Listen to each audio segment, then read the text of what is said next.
Gusto magkakotse? I-manifest na yan. Siyempre, dapat yang pagsikapan. Magtrabaho at mag-ipon. Pero sa realidad ng hirap ng buhay ngayon, hindi birong magkaroon ng sariling sasakyan. Lalo na yung mga four-wheel drive na pangmalakasan ng arangkada. Kaya ang ilang handa na sa kakaibang road trip, sa isang espesyal na sasakyan muna umaangkas. Hindi na pag-iwan ng modelo o disenyo, yung tipong pagtitinginan ka kapag nagdadrive nito dahil sa pambihirang dating. Ito ang remote control na sasakyan. Isa ako dun sa mga bata na yung makakapagsabi na bibilihan sila ng tatay nila ng RC car o kahit anong battery-operated toy. Bubuksan nila, tapos kukunin lang yung motor at gagawin yon kung ano man maisip na lang gawin. Pero ang mga remote control na laro ang ginagawa ni Ian. Certified Tatak Pinoy. Ayun, napili ko yung mga old school na jeepneys, yung old school design kasi una, mula siguro mga mid-80s sumasakay na ako ng jeepney mag-isa. Kaya syempre, yun yung early experiences ko sa involving jeepney. Later na lang, imbes na bumili ako ng mga radio-controlled cars, pinili ko muna mga tools. Kasi alam ko, pag meron na ako ng mga tools na kailangan ko, doon ako makakagawa ng mga gusto ko na RC cars. Ang bawat munting piyesa ng sining na ito, gawa mismo ni Ian na dating isang fine art student. Sa pamamagitan ng scratch building o pagsisimula sa mga remote control na sasakyan, natagpuan daw niya ang tamang kombinasyon ng imahinasyon at makina. Yung hilig ko sa mechanism na i-apply ko both sa pag-build ng RC cars at saka sa paggawa ko ng sculptures, nagagamit yan. Ang bawat munting detalye ng sasakyan, mabusisi ang proseso. Isa sa pinagmamalaking obra ni Ian, ang remote control jeep na sakay ang mini version ng kanyang sarili na si Pepito. Ang pinaka-fuel ko sa paggawa niyan, palagay ko, yung longing ko na mag-connect sa ibang mga 90s and 80s na kids na tulad ko.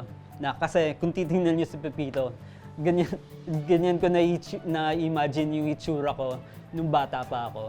Na nakasando, tapos medyo dark skinned, palaging nasa lansangan, naglalaro. Ang mga laruang jeep na ito ni Ian, umaabot daw sa halagang 8,500 hanggang sa 11,000 pesos kung bibilhin. Dahil sa kakaibang kalidad ng mga gawa ni Ian, umabot na ang paghanga hanggang sa prestihiyosong Hot Wheels Convention. Kaya ang mga kolektor pila-pila sa kanyang waiting list. Dahil sa patuloy na pagdami ng mga nahihilig sa remote control car, sa Cavite, nagtayo pa ng RC Crawl Park si Joseph Christian. Hindi naman daw maggastos ang panonood sa karera ng mga remote control na sasakyan. Originally, gusto ko lang magkaroon, sir, ng sariling laruan, personal na area kung saan ko malalaro yung bagong bili ko ng RC noong January. So, the moment na i-open ko siya, sineshare ko siya sa Facebook, na meron akong ideas, na binubuo ko siya. Isa sa mga madalas sumasabak sa karera ng RC car dito, ang 47 anyos na kolektor at RC hobbyist na si Francis. Ang bahay nga niya, mistulang museum na ng remote control cars. Ang bawat isa nito nagkakahalaga daw ng 13,000 to 16,000 pesos. Yung laruan namin noon, yung lata lang ng mantika. Lata ng mantika, tapos ang gulong tansan. So, hila-hilain mo lang yon.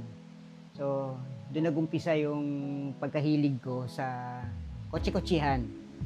Ngayon, medyo nagsikap ka naman magtrabaho, medyo may konti kang pambili ng bisyo mo.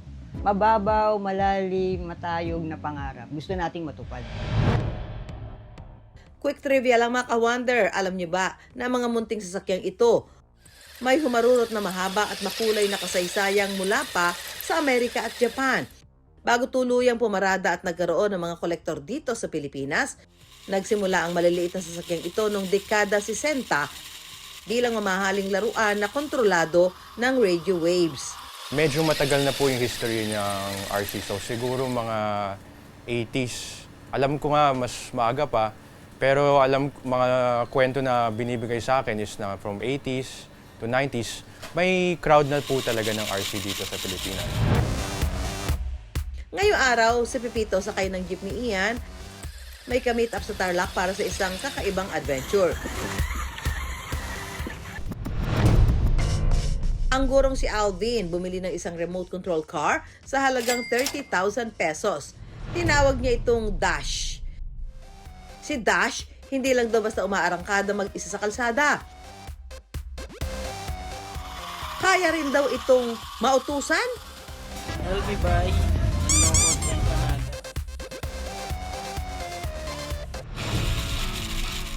Sina Pepito at Dash, magjo-joyride para mag-share ng kani-kanilang talent. Pag po kasi gumagawa ako ng content, talagang hindi po ako nakikita ng mga tao. I mean, minsan na 7 to 1 kilometer away po ako para talagang ma-feel nila na yung sasakyan lang po talaga ang bumibili. Ang destinasyon, isang coffee shop na para rin sa mahihilig sa RC cars. Si Alvin gumawa ng note ng kanyang utos kay Dash at Pepito. Unang nakita ko si Pepito, ang unang talagang na-appreciate ko sa kanya yung talagang pagka-Pinoy style niya, sariling atin ba. Kasi po, kung kukumpara kay Dash, medyo modern po kasi si Dash. Ang mga RC car na sina Dash at Pepito hindi lang success sa pang-aaliw sa kanilang mga amo. Maaasahan na rin sa ilang gawain. Help me please by coffee latte. Good job, Dash at Pepito! Si Dash po kasi talagang ginawa siya, conceptualize ko siya para talaga bumili, Well, si Pepito po, mas ma-appreciate natin siya dun sa looks niya, na talagang Pinoy side compare sa kay Dash. Pero sa pag-control naman po, dahil parehong RC naman po kasi sila, same lang. Siguro po yung talagang purpose kung bakit natin sila ginawa, Si Pepito, ma-appreciate natin yung style niya, very Pinoy. Hindi lang malalaking sasakyan ang pwede maghatid sa atin sa rurok ng tagumpay. Sa bawat liko at pag-arangkada nito, may mga pangarap na natutupad.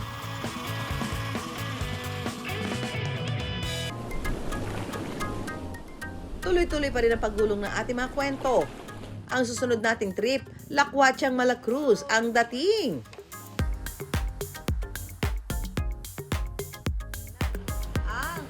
Sailing, sailing, take me away.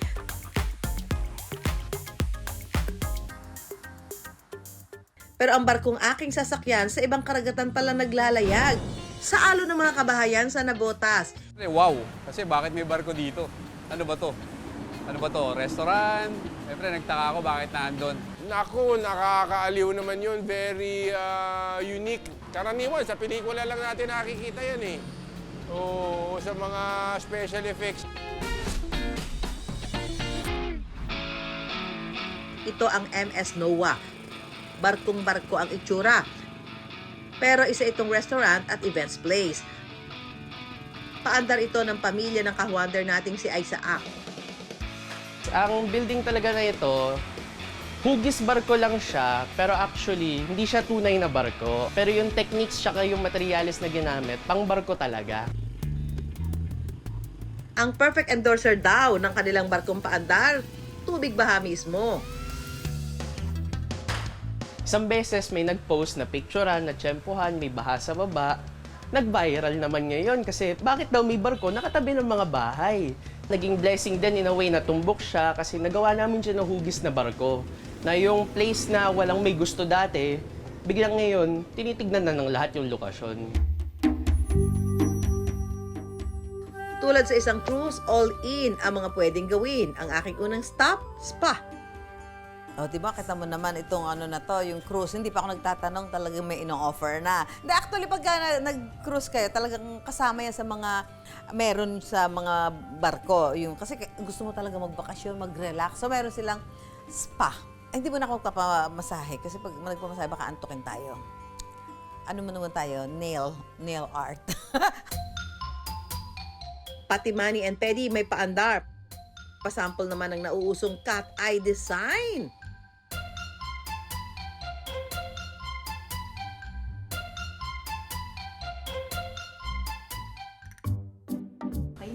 Okay, ayan, ganda. Parang mo, linis-linis ng paa ko. Tapos ang sarap ng ano, yung sa hand massage pa lang talaga.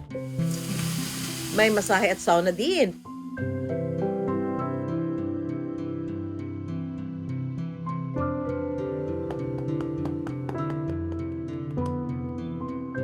Pero ang angkla ng kanilang cruise, ang pagkain. Ang cruise mula Navotas, tila nakarating ng Korea. Ang kanila kasing inihahain, sanggipsal. Laban na yan. Ang kakaibang cruise na ito pwedeng maranasan sa halagang 559 pesos.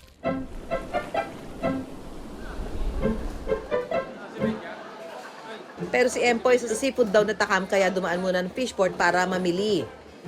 Mr. Swahe in the house.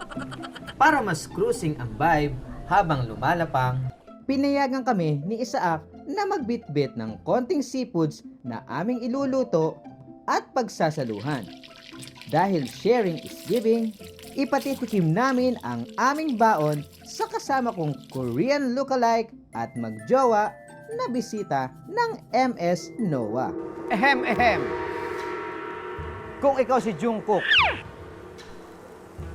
at ikaw si Patricia Ann Roque, sino naman ako? Feeling ko, isa kang emperor. No? Emperor? Emperor. Yes, mga ka-wonder, ang gimmick ng barkong ito ay isa palang samgyupsalan.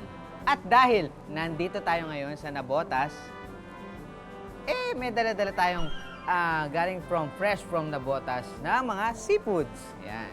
Yan ang pagsasaluhan natin ngayon. Let's eat. Let's start. Ano yung pinaka naging reaction mo ng partner mo nung may nakita kayong barko sa gitna ng kalsada? Para po kasi sa akin ng unusual eh. Kasi parang napadaan lang po, tapos bigla may barko sa gitna ng kalsada. Parang na-amaze din kayo, no? Oo, Ako rin, Dapat nasa dagat lang po eh. Ang pinakamalaking learning experience sa akin is yung sa sense of community talaga. Sobrang naging malaking eye-opener lang din para sa akin na sobrang daming ways na makatulong. Hindi lang yung sa family namin yung naging opportunity yung barko na ito, but sa buong barangay namin at sa buong community din namin as a whole.